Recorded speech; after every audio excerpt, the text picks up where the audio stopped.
Hey guys, எல்லாரும் எப்படி இருக்கீங்க? என்னது இது பாக்ஸா டிக் போட்டு வச்சிருக்கேன்னு தானே கேட்குறீங்க. சொல்கிறேன் இருங்க. நான் ஃபர்ஸ்ட் வீக் போட்ட பிளான் படி கரெக்டாக 7 நாள் படித்து முடிச்சுட்டு 2 நாள் ரிவிஷன் 2 நாள் டெஸ்ட்டுன்னு அந்த வாரத்தை சக்ஸஸ்ஃபுல்லாக முடிச்சாச்சு. எனக்கு என்னடா பண்ணுறது, நெக்ஸ்ட் செகண்ட் வீக் பிளான் போடலாமா, இந்த குரூப் 2 வேறு நெருங்கிடுச்சேன்னு நினச்சிட்டு இருந்தேன். சரி, என்னதான் இருந்தாலும் நம்ம குரூப் 2க்கு ரிசல்ட்டை பற்றி பயப்பட போகிறதில்ல, ஏன்னா நம்ம இதுக்காக ப்ரிப்பேர் பண்ணல. நம்ம ப்ரிப்பேர் பண்ணிருக்கிறது குரூப் 4 தான். சரி, இருந்தாலும் நம்ம இது வரைக்கும் படித்தது எல்லாமே ரிவிஷன் பண்ணிட்டு போய் எழுதணும்ல. நம்ம படிச்ச டாப்பிக்காவது எப்படியாவது கவர் பண்ணிட்டு தான் நம்ம எக்ஸாம் எழுத போகணும்னு முடிவு பண்ணிட்டேன். சரி, அதுக்கு என்ன பண்ணலாம்னு யோசிக்கும் போது தான் நான் ஆல்ரெடி குரூப் 4க்கே இந்த குருநாத்தோட மாணவன் காம்போ பேட்ச் தான் ஜாயின் பண்ணியிருந்தேன். கொடுத்துருக்காங்க பாருங்க, வீடியோ ஸ்டடி மெட்டீரியல் ஆன்லைன் டெஸ்ட்னு சொல்லிட்டு. நான் இது வந்து ஸ்டடி மெட்டீரியல் கிளிக் பண்ணிக்கிறேன். இது கிளிக் பண்ணும்போது எனக்கு நிறைய ஸ்டடி மெட்டீரியல் கிடைக்கும். அதில் வந்து நான் பார்த்தது வந்து இந்த ப்ரீவியஸ் இயர் கொஸ்டின் சொல்லிட்டு ஒன்று வரும். நான் அதில் தான் வந்து சரி ஃபஸ்ட்டு ப்ரீவியஸ் இயர் கொஸ்டினாவது பார்த்து கவர் பண்ணலாம், அதை முடிச்சுட்டு நம்ம அதுக்கப்புறம் படித்த டாபிக் எல்லாமே ரிவைஸ் பண்ணிக்கலாம் அப்படின்னு சொல்லிட்டு இந்த ப்ரீவியஸ் இயர் பாருங்கள், இதுதான். ஸோ இதில் வந்து ஹிஸ்ட்ரி இருக்குது, ஐஎன்எம் இருக்குது, எக்கனாமிக் இருக்குது, polity, geography, physics, chemistry, mostly எல்லா டாபிக்ஸுமே கவர் பண்ணியிருப்பாங்க. மேக்ஸ்லாம் ஒரு டாப்பிக்குமே வந்து ப்ரீவியஸ் இயர் கொஸ்டின் இருக்கும். ஸோ நான் அதில் வந்து ஃபஸ்ட்டு சரி நம்ம எக்கனாமி தான் வந்து நான் அதிகமாக கவர் பண்ணல. ஓகே, எக்கனாமிக்கில் வந்து ப்ரீவியஸ் இயர் கொஸ்டினாவது கவர் பண்ணுவோம் அப்படின்னு சொல்லிட்டு தான் ப்ரீவியஸ் இயர் கொஸ்டின் எடுத்து ஃபுல்லாக படிச்சிருக்கிறேன். இது வந்து கொஸ்டின் மட்டும் இருக்கிற பிடிஎஃப். இதில் இன்னொரு பிடிஎஃப் ஆன்சரோடு இருக்கும். நான் ஆன்சரோடு இருக்கிறத பார்த்து படிச்சுட்டேன். இப்போ கொஸ்டினோட இருக்கிறத பார்த்துட்டு அவங்க கூட வந்து ஆன்சர் சொல்லிட்டு மீதி எக்ஸ்ட்ரா பாயிண்ட்ஸ் ஏதாவது தெரிஞ்சிருந்தா அதையுமே சொல்லிட்டு நம்ம படிக்க போகலாம். அதெல்லாம் இருக்கட்டும், இது என்னன்னு சொல்கிறேன்னு சொல்லியிருந்தியே, அது என்னன்னு கேட்குறீங்களா? அது ஒன்றுமே இல்லை, என்னன்னே தெரியல. இந்த 2 நாள் ஃபுல்லாக பயங்கர டிஸ்ட்ராக்ஷன். எனக்குன்னு ஒரு கோல், இது இன்னைக்கு இதை படிக்கணும், இன்னைக்கு இதை வந்து முடிச்சே ஆகணுன்ற போது நான் கரெக்டாக அதை முடிச்சுட்டு இருந்தேன்.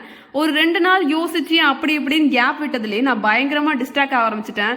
ஏகப்பட்ட ரீல்ஸ் பார்க்குறேன், ஷார்ட்ஸில் அப்லோட் பண்ண ஷார்ட்ஸ் தான் நான் வீடியோ அப்லோட் பண்ணுறேன், லென்த் வீடியோ அப்லோட் பண்ணல. அந்த ஷார்ட்ஸ் அப்லோட் பண்ணுறதுக்கு போனாலே யூடியூப்பில் ஷார்ட்ஸாக பார்த்துட்டு இருக்கேன். இன்ஸ்டாகிராமில் தான் நான் வந்து இந்த ஷார்ட்ஸுக்கு அந்த லோகோலாம் வச்சு எடிட் பண்ணுறேன். இன்ஸ்டாகிராம் உள்ள போனால் ரீல்ஸாக பார்த்துட்டு இருக்கேன்.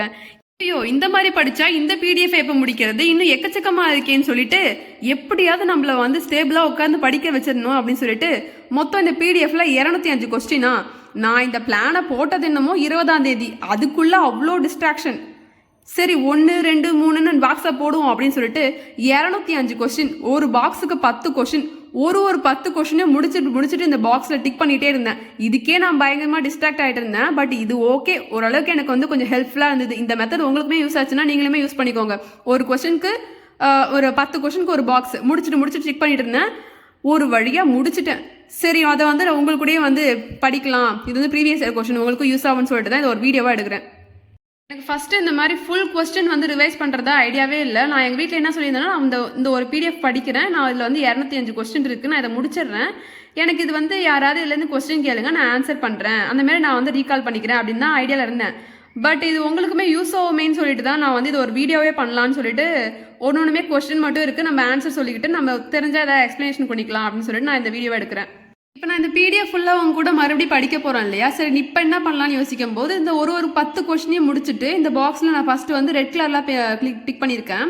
ஸோ நான் இப்போ வந்து பென்சிலெலாம் டிக் பண்ணிக்கிறேன். ஒரு 10 கொஸ்டினையும் முடிச்சுட்டு நம்ம இந்த பென்சிலால் டிக் பண்ணிக்கிட்டே வரலாம். உங்களுக்குமே வந்து முடிச்சிட்டோன்ற சாட்டிஸ்ஃபேக்ஷன் இருக்குன்னு நம்புகிறேன். ஓகே, வாங்க படிக்கலாம். ஓகே, ஸ்டார்ட் பண்ணலாமா? First question, according to mercantilists dash and dash were ranked second in இம்பார்ட்டன்ஸ்னு கேட்குறாங்க. ஃபஸ்ட்டு வந்து எதை ரேங்க் பண்ணியிருப்பாங்க 5 இயர் பிளானில் அப்படின்னா அக்ரிகல்ச்சர் அண்ட் இண்டஸ்ட்ரி மார்க் பண்ணியிருப்பாங்க.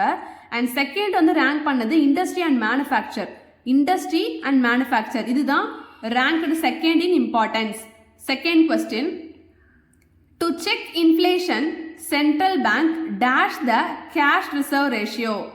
இன்ஃப்ளேஷன் அதிகமாகும் போது சென்ட்ரல் பேங்க் வந்து எப்படி அந்த இன்ஃப்ளேஷனை செக் பண்ணுவாங்க, ஸ்டாப் பண்ணுவாங்க அப்படின்னா இன்க்ரீஸ் பண்ணுவாங்க. கேஷ் ரிசர்வ் ரேஷியோவை இன்க்ரீஸ் பண்ணுவாங்க. So option A. Next, match the following question. இது குவான்டிடேட்டிவ், இது குவாலிட்டேட்டிவ். குவான்டிடேட்டிவ் கிரெடிட் கண்ட்ரோல் மெஷர்னா அது இன்டைரக்ட். குவாலிட்டேட்டிவ் கிரெடிட் கண்ட்ரோல் மெஷர்னா அது டைரக்ட். இதை நான் எப்படி ஞாபகம் வச்சுக்கிட்டேன்னா, குவான்டிடேட்டிவ்னா என்னது, கூட்டம், நிறையா இருக்கிறது தான் குவான்டிட்டி, எண்ணிக்கை. குவாலிட்டேட்டிவ்னா என்னது, தரம். நிறைய பேர் இருந்தால் அங்கே ஸ்பீச் எதுவுமே டைரக்டாக இருக்காது, எல்லாமே சுற்றி வளைச்சி பேசுவாங்க அப்படின்னு இன்டைரக்ட்னு வச்சுக்கிறேன். குவாலிட்டேட்டிவ்னா என்னது, டைரக்ட் ஸ்பீச். ஒருத்தவங்க தரமான ஒருத்தவங்க கிட்ட டைரக்ட் ஸ்பீச் தான் இருக்கும். அப்போ குவான்டிடேட்டிவ்ன்றது indirect, qualitative credit control measure அப்படின்றது டைரக்ட்.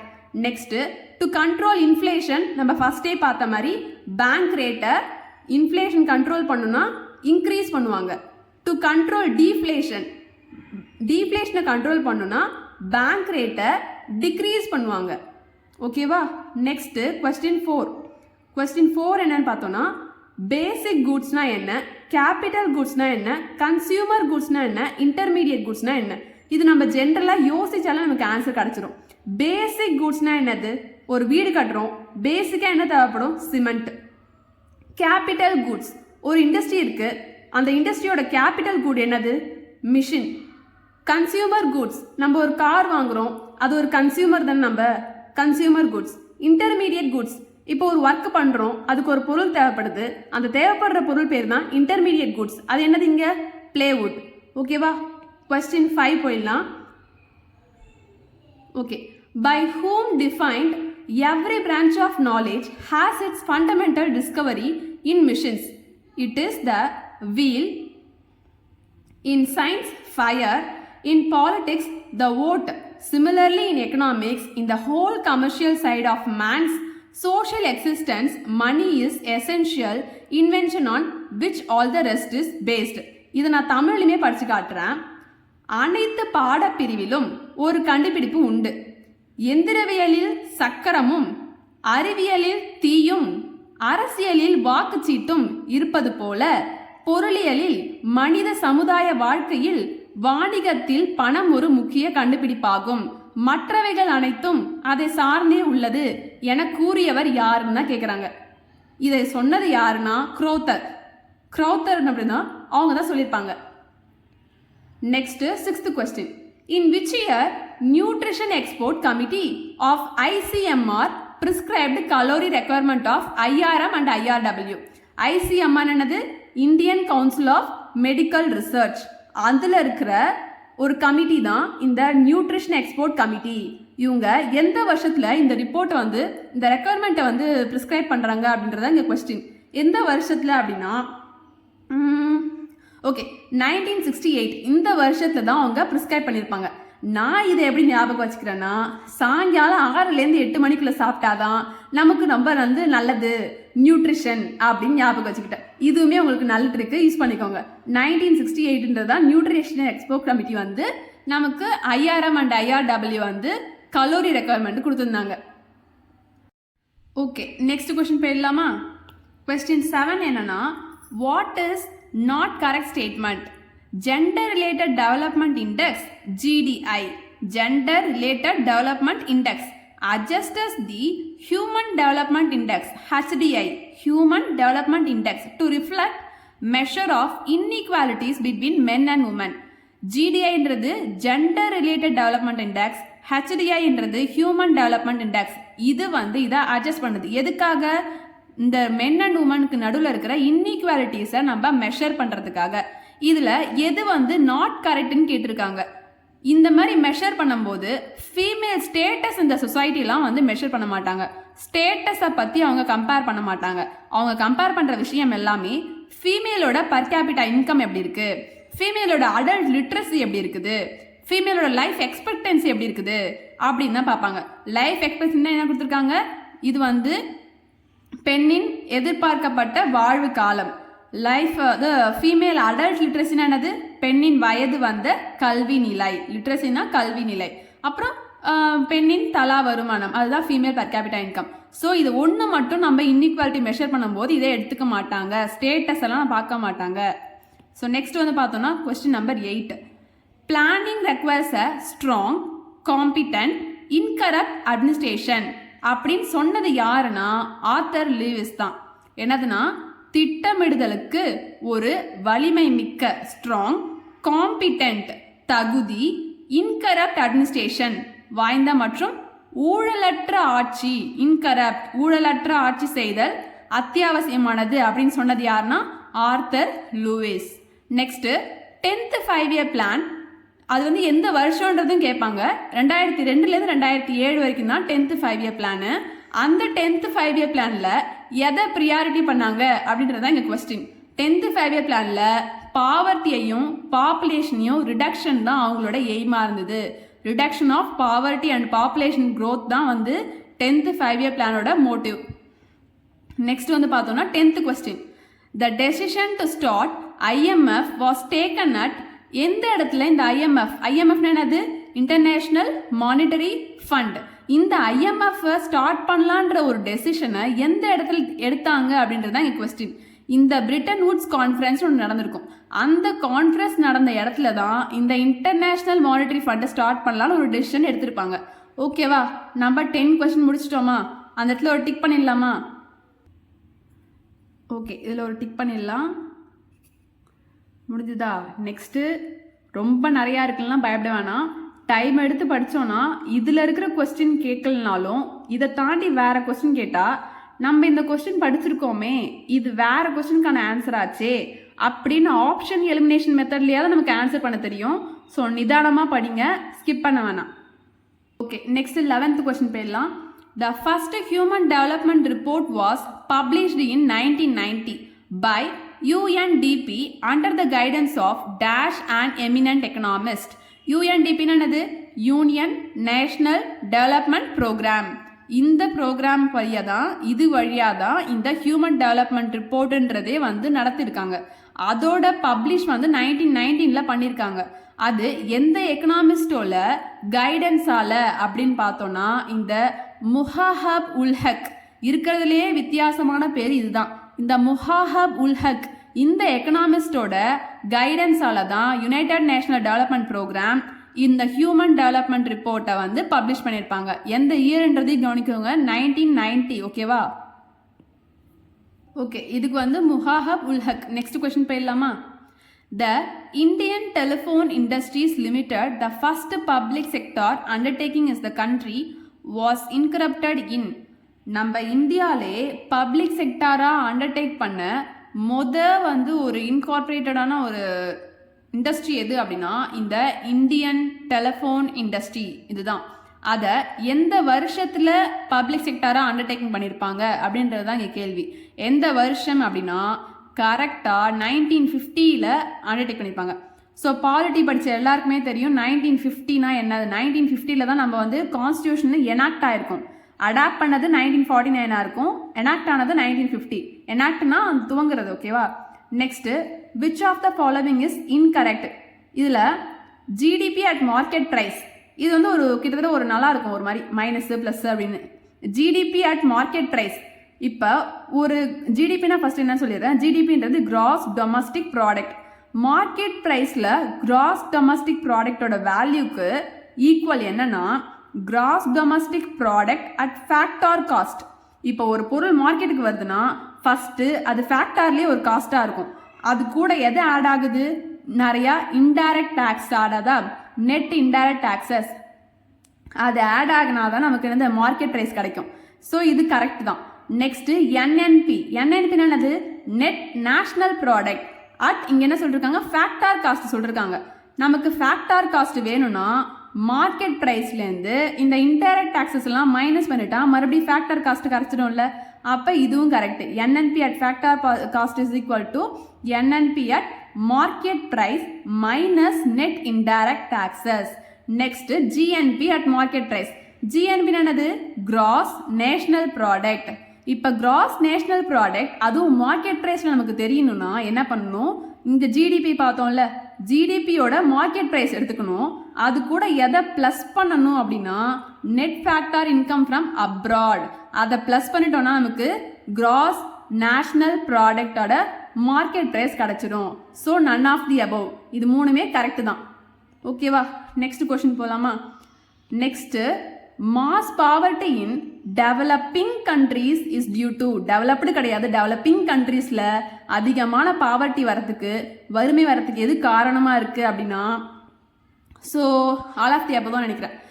ஆமாம், இன்அடிக்குவேட் டெவலப்மெண்ட் ஆஃப் ரிசோர்ஸஸ் வந்து பற்றாக்குறை, ரிசோர்ஸஸ் பற்றாக்குறைனாலையும் பாவர்ட்டி வரும். லோ பர் கேபிட்டா இன்கம்னாலையும் பாவர்ட்டி வரும். ஹை பாப்புலேஷன் ப்ரெஷர்னாலையும் பாவர்ட்டி வரும். ஆல் ஆஃப் தி அபவ் தான் answer. Next, modified national agricultural insurance scheme was launched in India during the period of எந்த வருஷத்துல இந்த மாடிஃபைடு நேஷனல் அக்ரிகல்ச்சரல் இன்சூரன்ஸ் ஸ்கீமை லான்ச் பண்ணாங்க அப்படின்னு பார்த்தோன்னா 2011 12 இந்த டைமில் தான் லான்ச் பண்ணிருப்பாங்க. ஸோ இது வந்து modified national agricultural insurance scheme. இந்த மாதிரிலாம் ஸ்கீம் பார்க்கும்போது 10 தடவை படித்தாலும் சரி நமக்கு முக்கியம் நம்ம மைண்டில் இருக்கிறது அதுதான் முக்கியம். Next, who will act as the chairperson of GST Council? GST council எப்போ வந்ததுன்றது கொஸ்டின் இல்லாமல் அதோட சேர்பர்சன் யாருன்றது இந்த கொஸ்டினும் அடிக்கடி வரும். ஸோ ஜிஎஸ்டி கவுன்சிலோட சேர்பர்சன் யாருன்னா union finance minister. Union finance minister. ஜிஎஸ்டின்றது என்னது? மணி சம்மந்தப்பட்ட ஒரு விஷயம், டேக்ஸு அது இதுன்னு. அப்போ அதில் என்ன வருவாங்க? இந்த ஃபினான்ஸ் மினிஸ்டர், மணி சம்மந்தப்பட்ட ஒரு மினிஸ்டர் தானே வருவாங்க. அப்போ ஜிஎஸ்டி கவுன்சிலோட சேர்பர்சன் யாரு? Union finance minister. Next, in 1982, the Agricultural Refinance and Development Corporation was merged into என்னவா இது ரெண்டும் மெர்ஜ் ஆச்சு அப்படின்னா நபார்டா மென்ஷன் ஆயிருக்கும். ஸோ எந்த வருஷத்தில்? 1982ல். எது ரெண்டும்? அக்ரிகல்ச்சுரல் ரீஃபைனான்ஸும் டெவலப்மெண்ட் கார்பரேஷனும். இது ரெண்டும் மெர்ஜ் ஆகி தான் நமக்கு நபார்ட் அப்படின்னு ஒரு விஷயம் கிடைக்குது. இந்த நபார்டோட ஃபுல் ஃபார்ம் என்னன்னு பார்த்தோம்னா national agricultural bank of national agricultural bank and rural development. National agricultural bank and rural development இதுதான் வந்து என்னது இதோட ஃபுல் ஃபார்ம். நெக்ஸ்ட் பார்த்தோன்னா SIDBI இதோட ஃபுல் ஃபார்ம் என்னன்னு கேட்குறாங்க. ஸோ ஃபுல் ஃபார்ம்லாம் வந்து கொஞ்சம் ஒரு தடவை நம்ம படிச்சுட்டோன்னா நமக்கு ஸ்ட்ரைக் ஆகிடும், இல்லைனா பயங்கரமாக கன்ஃபியூஸ் ஆகும். எல்லாமே இதுக்கு தானே ஆன்சராக மாதிரியே நமக்கு தோணும். ஸோ ஒரு தடவை இந்த ஃபுல் ஃபார்ம்லாம் கொஞ்சம் படிச்சுக்கிட்டோன்னா டப்புன்னு ஆன்சர் அடிச்சிடலாம். ஓகேவா? SIDBI இதோட ஃபுல் ஃபார்ம் என்னன்னா small industries development bank of India. Small industries development bank of India. Next question, which statement is correct for Indian planning commission? Indian planning கமிஷனோட பற்றி எந்த ஸ்டேட்மெண்ட் கரெக்ட்னு கேட்குறாங்க. It is not defined in Indian constitution. இது வந்து Indian planning கமிஷன்றது Indian கான்ஸ்டியூஷனில் டிஃபைன் பண்ணாத ஒன்று தான். கான்ஸ்டியூஷன்லாம் எழுதினதுக்கு அப்புறம் உருவானது இந்த இந்தியன் பிளானிங் கமிஷன். ஓகேவா? இது correct. Members and vice chairmans of it do not have fixed working duration. இந்த மெம்பர்ஸ் ஆகட்டும் இதில் இருக்கிற வைஸ் சேர்மன் ஆகட்டும் இவங்க ரெண்டு பேருக்குமே ஃபிக்ஸட் ஒர்க்கிங் டியூரேஷன் ஒன்று கிடையாது. அப்போ இதுவும் correct. Members do not require any minimum education. எந்த ஒரு மினிமம் எஜுகேஷனே உங்களுக்கு தேவையில்லை. இதுவுமே correct. Next, vice chairman should be appointed by the prime minister. இதோட வைஸ் சேர்மன் வந்து பிரைம் மினிஸ்டரால தான் அப்பாயின்மெண்ட் பண்ண போறாங்க. இதோட சேர்மனே யாருன்னா பிரைம் மினிஸ்டர். வைஸ் சேர்மனை பிரைம் மினிஸ்டர் தான் அப்பாயின்ட் பண்றாங்க. ஓகேவா? Next question, observe the following characteristics of a good tax system. Taxation is an instrument of economic growth. Economic growth ஆகிறதுக்கு நம்ம கட்டுற ஒரு டேக்ஸ்ன்றது ஒரு இன்ஸ்ட்ருமெண்ட் தான். Taxation for ensuring economic stability.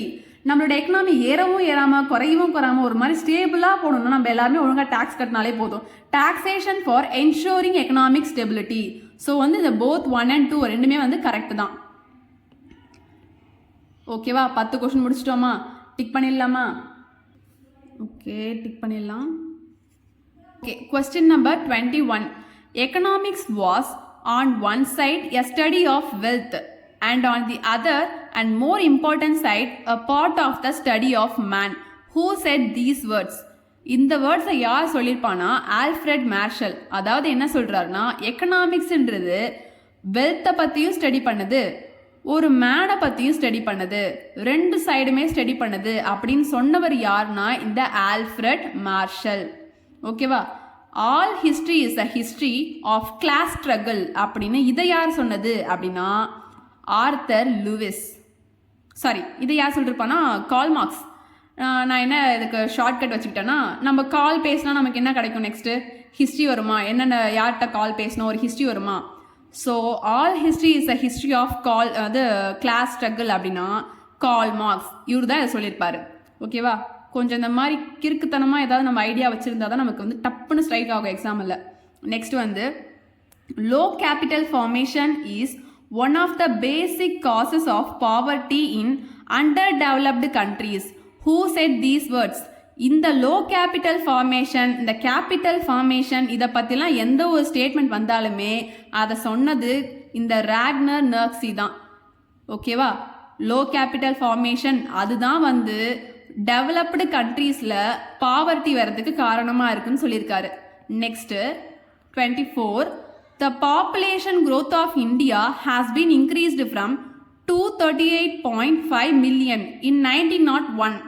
1901ல 238.5 மில்லியனாக இருந்த பாப்புலேஷன் க்ரோத்து 2001ல் 1027 மில்லியனாக ஆயிருக்கும்.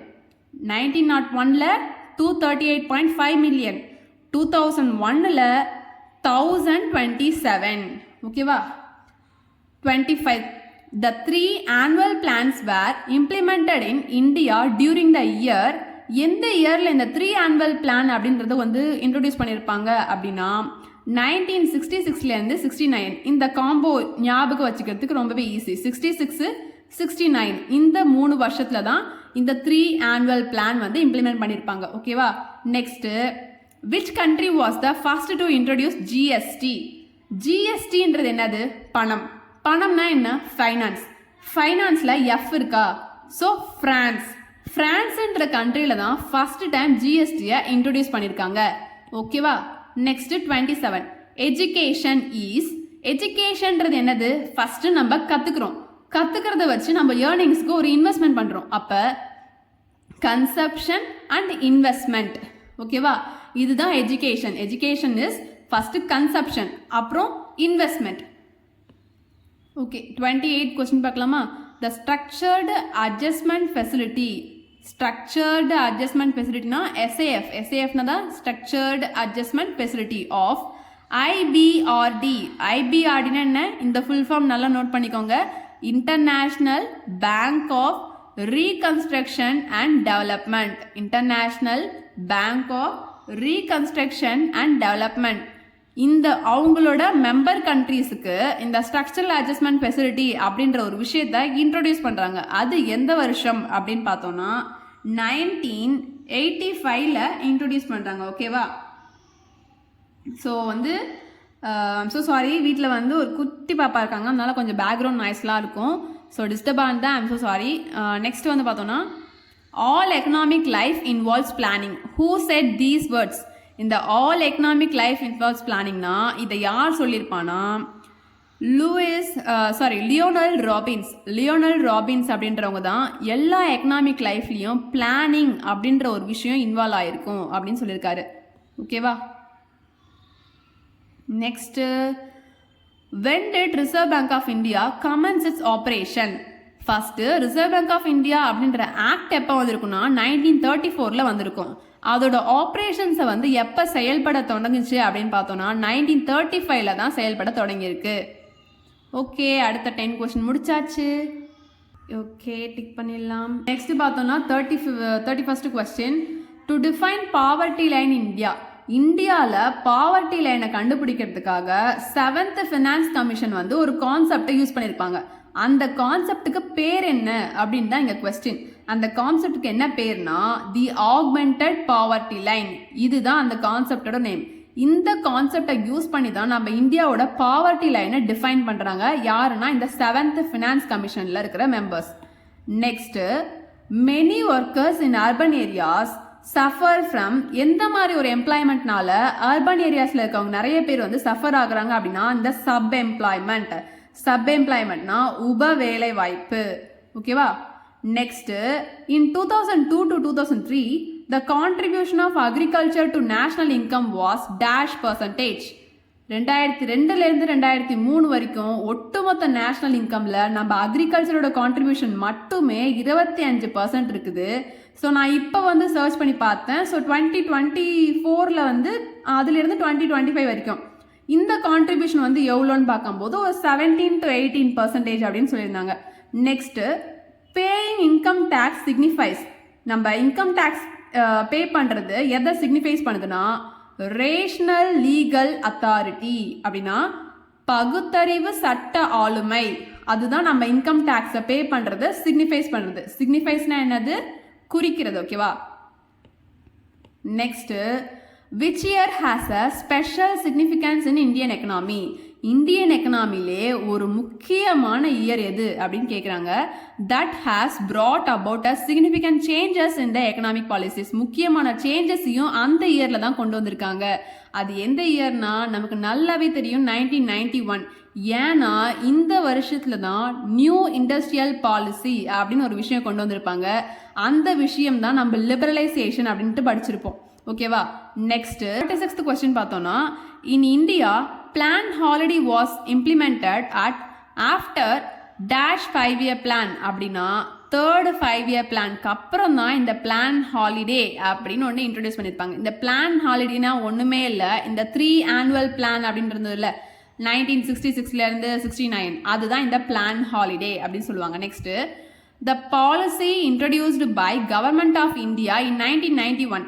இப்போ தான் நம்ம பார்த்தோம்ல, இந்த 1991 ஒரு பாலிசி கொண்டு வந்திருப்பாங்க, அது எக்கனாமியில் ஒரு பெரிய சேஞ்சஸை கொண்டு வந்திருக்கும்னு சொன்னல, அதுதான் இந்த நியூ இண்டஸ்ட்ரியல் பாலிசி 1991 வந்திருக்கு.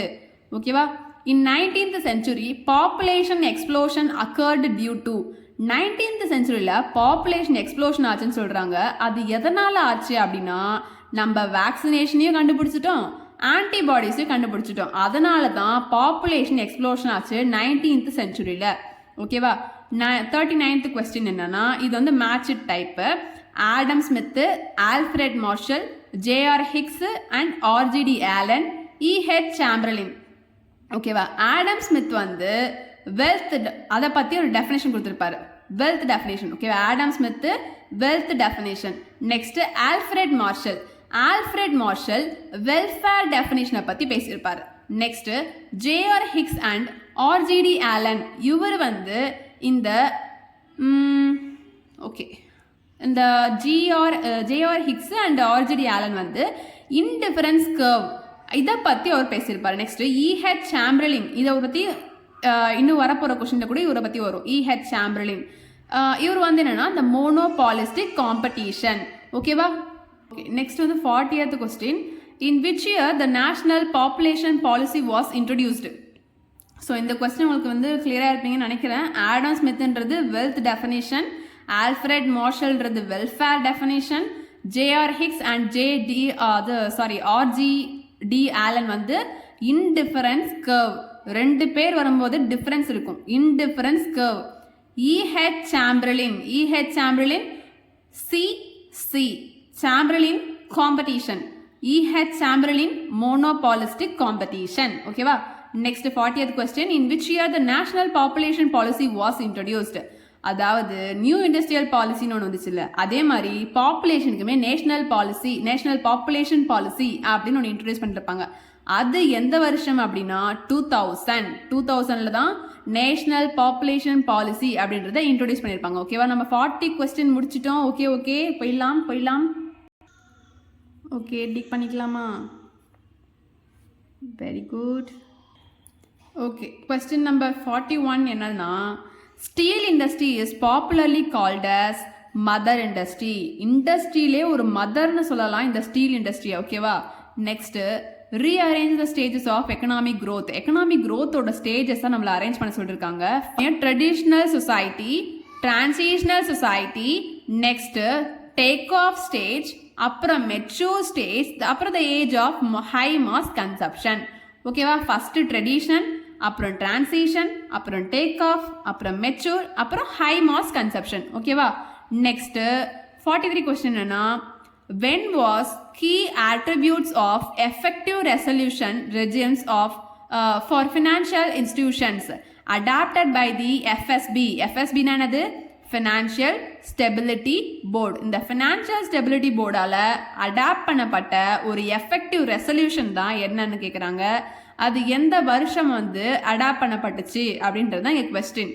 எந்த வருஷம் அப்படின்னு பார்த்தோன்னா, அக்டோபர் மாதம் 2011 வருஷத்துல தான் இந்த ஃபினான்ஷியல் ஸ்டெபிலிட்டி போர்டு அப்படின்ற இந்த விஷயம், இந்த ரெசல்யூஷன் அப்படின்றத அடாப்ட் பண்ணியிருப்பாங்க. ஃபினான்ஷியல் இன்ஸ்டிடியூஷன் ரெசல்யூஷனை அடாப்ட் பண்ணியிருப்பாங்க. ஓகேவா? Next world consumer day is celebrated on March 15 தான் வேர்ல்டு கன்சியூமர் டே வந்து செலிப்ரேட் பண்ணுறாங்க. நெக்ஸ்ட் 45 என்னன்னா the major objectives of development planning in India may be listed as follows. என்ன கொடுத்துருக்காங்க? To expand employment opportunity, universal immunisation, to remove bottleneck in agriculture manufacturing industry and the balance of payments. இதில் வராத ஒரு விஷயம் என்னன்னு கேட்குறாங்க. So வந்து universal immunisation அப்படின்றது வராது. இந்த 1 and 3 மட்டும்தான் வரும். மேஜர் ஆப்ஜெக்டிவ்ஸ், இந்த டெவலப்மெண்ட் பிளானிங்கோட மேஜர் ஆப்ஜெக்டிவ்ஸ்ன்றது எம்ப்ளாய்மெண்ட் ஆப்பர்ச்சுனிட்டி எக்ஸ்பேண்ட் பண்ணணும் அண்டு அக்ரிகல்ச்சர் மேனுஃபேக்சரிங் இண்டஸ்ட்ரியில் இருக்கிற பாட்டில் நெக்கை ரிமூவ் பண்ணணும்.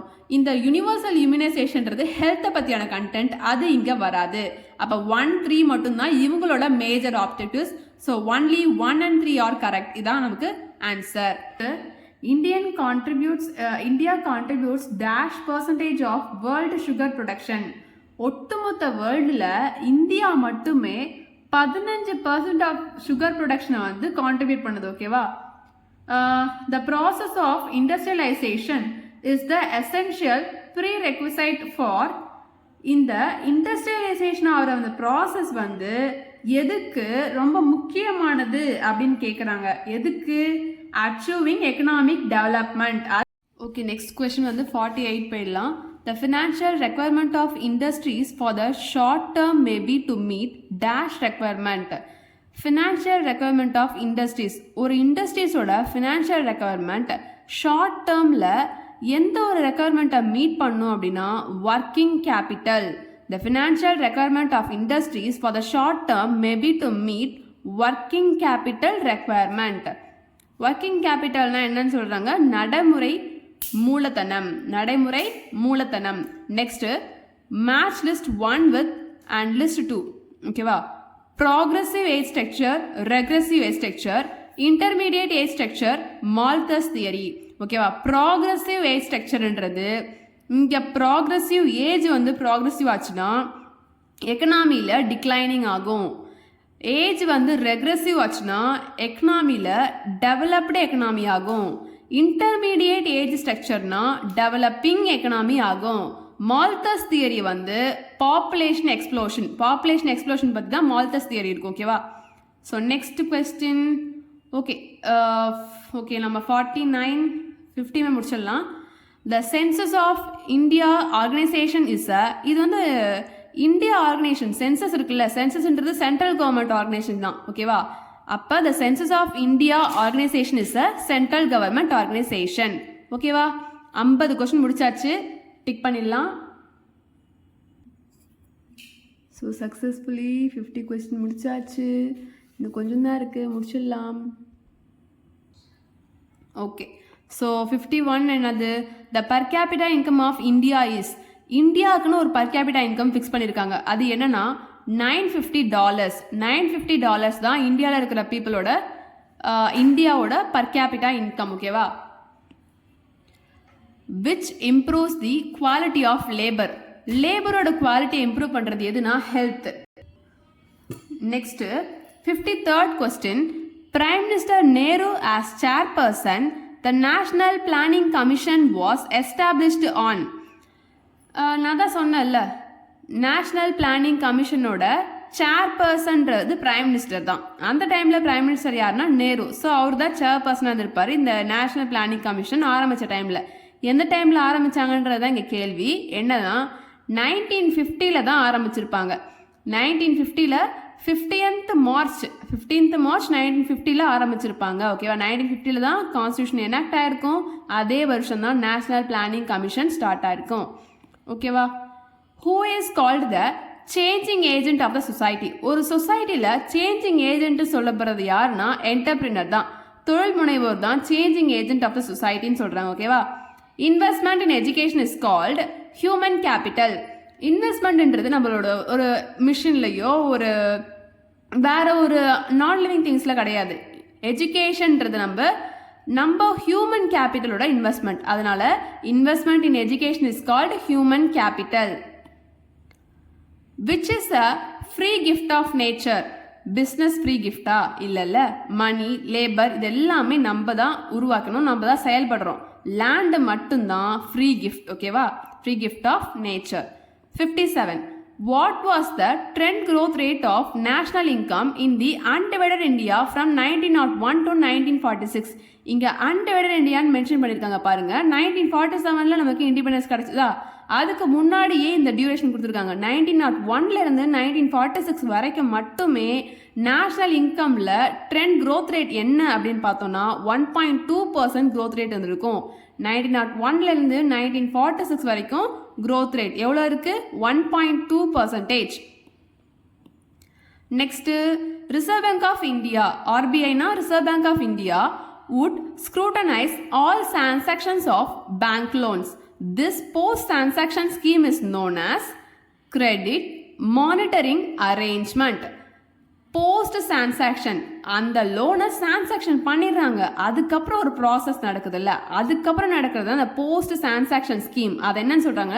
Credit monitoring arrangement. நம்ம போட்ட பணம் என்ன ஆகுது, எப்படி ஸ்பெண்ட் பண்றாங்க, அந்த மானிட்டர் பண்ற ஒரு அரேஞ்ச்மெண்ட் தான் இந்த போஸ்ட் டிரான்சாக்ஷன் ஸ்கீம். ஓகேவா? Next, total number of beneficiaries acquires ownership rights due to the land reform legislation in India was, அதாவது லேண்ட் ரிஃபார்ம் லெஜிஸ்லேஷன், இந்த சட்டத்தின் மூலமாக எத்தனை பேர் பெனிஃபிஷியர் ஆயிருக்காங்க அப்படின்னா 30 லட்சம் பேர். இந்தியாவில் நில சீர்திருத்த சட்ட அமலாக்கத்தின் காரணமாக நில உரிமை பெற்ற பயனாளிகளின் எண்ணிக்கை 30 லட்சம். ஓகேவா? Identify the expansion of NIPCCD. ஓகேவா? NIPCCD. Nன்றது நேஷனல், ஐன்றது இன்ஸ்டியூட், நேஷனல் இன்ஸ்டியூட் ஆஃப், இந்த Pன்றது பப்ளிக், பர்சனல்லாம் கிடையாது, பெர்மனன்ட் கிடையாது, பிரைவேட் கிடையாது, Pன்றது public. National institute of public cooperation, C for child, child development, national institute of public cooperation and child development. Okay, அடுத்த 10 முடிச்சாச்சு, டிக் பண்ணிடலாம். ஓகே, அடுத்த 10 முடிச்சாச்சு. நெக்ஸ்ட் என்னன்னு பார்த்தோம்னா 61st question. The government of India constitute a 5-member public sector disinvestment commission in August 1996. Chairman of the commission was. இப்போ government of இந்தியாவில் 5 member கொண்ட ஒரு பப்ளிக் செக்டார் டிஸ்இன்வெஸ்ட்மெண்ட் கமிஷன் ஒன்று இருக்குது. அதை எப்போ எஸ்டாப்ளிஷ் பண்ணியிருக்காங்க அப்படின்னா ஆகஸ்ட் மாதம் 1996ல் எஸ்டாப்ளிஷ் பண்ணியிருக்காங்க. ஓகேவா? அந்த கமிஷனோட சேர்பர்சன் யார் அப்படின்னா இந்த ஜிவி ராமகிருஷ்ணா. இவரு தான் இந்த கமிஷனோட சேர்மன். இந்த கமிஷனில் எத்தனை மெம்பர் இருக்காங்களாம்? 5 மெம்பர் இருக்காங்களாம். இது என்ன செக்டார்? பப்ளிக்கா பிரைவேட்டா? Public sector disinvestment commission. எப்போ கொண்டு வந்திருக்காங்க? ஆகஸ்ட் மாதம் 1996. ஓகேவா? Okay. Which India's 5-year plan had the basic objective of growth with social justice and equality. 5-year பிளான்ன்றது மொத்தம் 12 இருக்கு, நமக்கு நல்லாவே தெரியும். அதுல எந்த 5-year பிளானோட பேசிக் ஆப்ஜெக்டிவா இந்த growth with social justice and equality இருக்கு அப்படின்னு பார்த்தோம்னா 9th 5-year பிளானோட ஆப்ஜெக்டிவ் தான் இந்த growth with social justice and equality.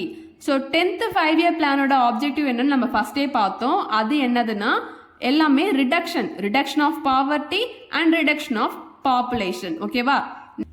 Next இந்த 63rd கொஸ்டின் என்னன்னா மேட்ச் த ஃபாலோவிங். கமிட்டி கொடுத்துட்டாங்க, செக்ஷன் கொடுத்துட்டாங்க. சச்சார் கமிட்டி, பேசல் கமிட்டி, அபிட்சன் கமிட்டி, அபிட் ஹுசைன் கமிட்டி. சச்சார் கமிட்டின்றது தான் அமெண்ட்மெண்ட்ஸ் இன் எம்ஆர்டிபி ஆக்ட். இந்த எம்ஆர்டிபி ஆக்டோட ஃபுல் ஃபார்ம் என்னன்னா monopolies restrictive trade practices act. மறுபடியும் சொல்றேன், monopolies restrictive trade practices act. ஓகேவா? Next Basel committee. பேசல் கமிட்டின்றது பேங்கிங் சூப்பர்விஷன். பேசல் கமிட்டின்றது என்ன செக்ஷன்? Banking supervision section. அபிட்சன் கமிட்டி. அபிட்சன் கமிட்டின்றது லாங் டேர்ம் ஃபுட் பாலிசி. அபிட்சன் கமிட்டின்றது long term food policy. Abid Hussain கமிட்டின்றது இந்த ஸ்மால் ஸ்கேல் இண்டஸ்ட்ரீஸ். அபிட் ஹுசைன்றது ஸ்மால் ஸ்கேல் இண்டஸ்ட்ரீஸ். நெக்ஸ்ட் பார்த்தோன்னா 64th question, the minimum support price in India are recommended by. Minimum support price அப்படின்றது கவர்மெண்ட் வந்து ஃபார்மர்ஸ்க்கு கொடுக்குற ஒரு ப்ரைஸ், மினிமம் சப்போர்ட் ப்ரைஸ். அதை யார் ரெக்கமெண்ட் பண்றா அப்படின்னா இதுக்குன்னே ஒரு கமிஷன் இருக்கு. அந்த கமிஷன் பேர் தான் commission for agricultural cost us and prices. இந்த கமிஷன் தான் எவ்வளோ மினிமம் சப்போர்ட் ப்ரைஸ் கொடுக்கணும்னு ரெக்கமெண்ட் பண்ணுவாங்க. ஓகேவா? Next 65, dash is levied on the incomes of registered companies and corporations. ஒரு registered companies and corporations ஓட இன்கம்ல எதை வந்து லிவிட் பண்ணுவாங்க அப்படின்னா கார்பரேஷன் டாக்ஸ். ஓகேவா? நெக்ஸ்ட் வந்து பார்த்தோம்னா 66th question, accession reason. accession reasonல வந்து green revolution is limited in its spatial coverage in India. ரீசன்ல கொடுத்துருக்காங்க green revolution is confined to 5 crops only. So இது ரெண்டுமே கரெக்ட் தான். கிரீன் ரெவல்யூஷன்ன்றது இங்க சொல்லியிருப்பாங்க பாருங்க, இந்தியாவில் பசுமை புரட்சி திட்டம் சில மாநிலங்களுக்கு மட்டுமாக சுருக்கப்பட்டு விட்டது. Green revolution is limited in spatial coverage in India. So இது correct. Next green revolution is confined to 5 crops only. ஆமா, குறிப்பிட்ட 5 பயிர்களுக்கு மட்டுமே பசுமை புரட்சி அறிமுகப்படுத்தப்பட்டது. So both A and R are correct and R is correct reason of A. Next வந்து பார்த்தோம்னா match list 1 to list 2, training of rural youth for self employment. இதெல்லாம் மோஸ்ட்லி வந்து யாருன்னா இந்திரா காந்தி டைம்ல நடந்தது தான். Training of rural youth for self employment இது வந்து எந்த டைம்ல கொண்டு வந்திருப்பாங்க அப்படின்னா 1979ல. இதான் ஃபர்ஸ்ட் ரூரல் யூத்ல இருக்கிறவங்களுக்கு ட்ரைனிங் கொடுக்குறாங்க செல்ஃபாக எம்ப்ளாய்மெண்ட் பண்ணிக்கிறதுக்கு. நெக்ஸ்ட் அதே ரூரல் எம்ப்ளாய்மெண்ட் ப்ரோக்ராமாக கொண்டு வராங்க, நேஷனல் ரூரல் எம்ப்ளாய்மெண்ட் ப்ரோக்ராம் அப்படின்னு சொல்லிட்டு அடுத்த வருஷமே 1980 கொண்டு வந்திருக்காங்க. நெக்ஸ்ட் இந்த ஜவார் ரோஸ்கர் யோஜனா இது வந்து நெக்ஸ்ட் வந்து இந்த 80க்கு அப்புறம் 1983ல தான் இது நடந்திருக்கும். ஆர்டர் வைஸ் தான் கொடுத்துருப்பாங்க. Next rural landless employment guarantee programme இது எப்போ அப்படின்னா இது 1989. ஓகேவா? Rural landless employment guarantee programme 1989. Next 68th question, which one of the policy is followed by the government during inflation? Inflation நடந்தப்ப கவர்மெண்டால ஃபாலோ பண்ணப்பட்ட ஒரு பாலிசி எது அப்படின்னா இந்த சர்ப்ளஸ் பட்ஜெட் பாலிசி. இந்த பாலிசி தான் இன்ஃப்ளேஷன் நடந்தப்ப கவர்மெண்ட் ஃபாலோ பண்ணிருப்பாங்க. Next the Reserve bank of India act was passed in. நான் தான் சொன்னல ஃபர்ஸ்டே Reserve bank of India act வந்து 1934ல பாஸ் ஆயிருக்கும். அது எப்ப அதோட குறிக்கோளை வந்து தொடங்க ஆரம்பிச்சிருக்கு அப்படின்னா 1935ல. Next 70th question, list 1 to list 2 match பண்ணணும். அண்ட் இயர் ஆஃப் கிரேட் டிவைடுன்றது எதை சொல்லுவாங்கன்னா 1921. 1920ல நான் கோஆபரேஷன் மூவ்மெண்ட் நடக்கும். 1921 தான் இயர் ஆஃப் கிரேட் டிவைடுன்னு சொல்றாங்க. Next industrial policy resolution. Industrial policy ரெசல்யூஷன்ன்றது எப்பனா 1956ல தான் நடக்கும். இண்டஸ்ட்ரியல் பாலிசி ரெசல்யூஷன் எந்த இயர்? 1956.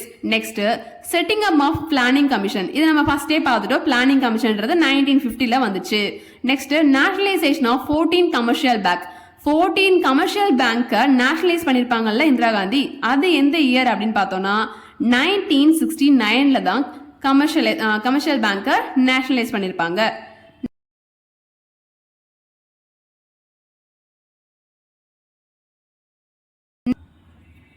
ஓகே, டிக் பண்ணிக்கலாம். ஸோ இன்னும் கொஞ்சம் தான். Okay, next 70th question முடிச்சாச்சா? 71 என்னன்னு பார்ப்போம். Which of the following is associated with the golden revolution? golden revolution வந்து எதை பற்றியானது அப்படின்னா ஹார்டிகல்ச்சர். ஹார்டிகல்ச்சர் பற்றி தான் கோல்டன் ரெவல்யூஷன். ஹார்டிகல்ச்சர்னு என்ன சொல்கிறாங்க? தோட்டக்கலை. தோட்டக்கலை சம்மந்தப்பட்டது தான் இந்த தங்க புரட்சி. ஓகேவா? In a budget, the deduction of total plan and non-plan expenditure from the sum of revenue receipts, recovery of loans and other receipts is, அதுதான் என்னன்னு சொல்லுவாங்கன்னா gross fiscal deficit அப்படின்னு சொல்லுவாங்க. அதாவது பட்ஜெட்ல இருந்து பிளான் பண்ணது இல்ல நான் பிளான் பண்ணது ரெண்டு எக்ஸ்பெண்டிச்சர் ரெண்டு செலவினத்தையுமே என்ன பண்றாங்க? Total the sum of revenue receipts and recovery of loan other receipts இது எல்லாத்துல இருந்தும் என்ன பண்ணுறாங்க, டிடக்ஷன் பண்ணுறாங்க. டிடக்ஷன் பண்ணும்போது ஃபைனலாக இருக்கிறதா gross fiscal deficit. Okay, next, which one has the sole right to issue bank notes of all denominations? So எந்த பேங்க்குக்கு நமக்கு காசை வந்து பிரிண்ட் பண்ணுறதுக்கு ரைட்ஸ் இருக்குது அப்படின்னா ரிசர்வ் பேங்க் ஆஃப் இந்தியாவுக்கு தான். ஓகேவா? Next 74, which of the following is not the example for direct tax? Direct டேக்ஸுக்கு எக்ஸாம்பிளாக இல்லாதது எதுன்னு கேட்குறாங்க. இந்த நாட்டுன்னு கொடுக்கும்போது மட்டும் கவனமாக இருக்கணும். ஏன்னா நானே நிறைய தடவை மிஸ்டேக் பண்ணியிருக்கிறேன். இந்த நாட்டுன்றதை எப்பயுமே கொஸ்டினை கொஞ்சம் கிளியராக படிச்சுக்கோங்க. நாட் டைரக்ட் டேக்ஸுக்கு எக்ஸாம்பிள் எது அப்படின்னா இந்த டாக்ஸஸ் ஆன் இன்கம் எல்லாமே டைரக்ட் டேக்ஸ் தான். நம்ம இன்கம் வந்தால் அதுக்கு டேக்ஸ் நம்ம டைரக்டாக தான் கட்டுறோம். நெக்ஸ்ட் ப்ராப்பர்ட்டியுமே நம்ம டைரக்ட் டேக்ஸ் கட்டுறோம். அதே மாதிரி இன்ஹெரிடன்ஸ் என்னது, வாரிசுமைகள் மீதான வரிகள், இதுக்குமே நம்ம டைரக்ட் டேக்ஸ் தான் கட்டுறோம். ஆனால் என்டர்டைன்மெண்ட், இப்போ ஒரு டிக்கெட் வந்து எடுக்கிறோம் அப்படின்னா நம்ம டைரக்டாக டேக்ஸ்னு ஒன்று பே பண்ண போகிறது இல்லை. அதில் இருக்கிறது எல்லாமே இன்டைரக்ட் டேக்ஸ், அந்த டிக்கெட்டோடவே சேர்ந்து வர போகிறது அந்த இன்டைரக்ட் டேக்ஸ். ஓகேவா? டாக்ஸஸ் ஆன் என்டர்டைன்மெண்ட் டைரக்ட் டேக்ஸுக்கான எக்ஸாம்பிள் இல்லை. ஓகேவா? Next 75, which of the following factors not in favor of rapid industrialization as mean to fast economic development? எந்த ஒரு ஃபேக்டர் வந்து ரேபிட் இண்டஸ்ட்ரியலைசேஷன் ஆகிறதுக்கு ஒரு ஃபேவரான விஷயம் இல்லை அப்படின்னு கேட்குறாங்க. So productivity of labour, mobilisation of surplus, employment generation, இதெல்லாமே ஃபேவர் தான். எது ஃபேவர் இல்லைன்னா இந்த இண்டஸ்ட்ரியல் லைசன்ஸ். நீங்கள் ஒரு இண்டஸ்ட்ரி ஆரம்பிக்கணும்னா உங்களுக்கு லைசன்ஸ் இருக்கணும், அது இருக்கணும், இது இருக்கணும், இதெல்லாம் தான் ஃபேவராக இல்லாத விஷயங்கள். ஓகேவா? இண்டஸ்ட்ரியேஷன் இது மட்டும் இல்லைன்னா ரேபிட் இண்டஸ்ட்ரியேஷன் பயங்கரமாக போயிட்டு இருக்கும். Next 76, the success of green revolution ensures food security in India, but today it under controversies with reference to green revolution. So நமக்கு green revolution மூலமா சக்ஸஸ் கிடைச்சிது ஃபுட் செக்யூரிட்டி இன் இந்தியாவில். ஆனால் இப்போ அது கொஞ்சம் கான்ட்ரவர்சியாக போயிட்டு இருக்குன்னு சொல்கிறாங்க. With reference to green revolution எதை சொல்கிறாங்கன்னா, இதுக்கப்புறமே நான் வீடியோ எடுத்திருந்தேன், பட் வீடியோ மட்டும்தான் ரெக்கார்ட் ஆகிருக்குது, வாய்ஸ் வந்து கேட்கவே இல்லை. ஸோ என்னால் 100 கொஷின்ஸ் உங்களுக்கு கொடுக்க முடியல.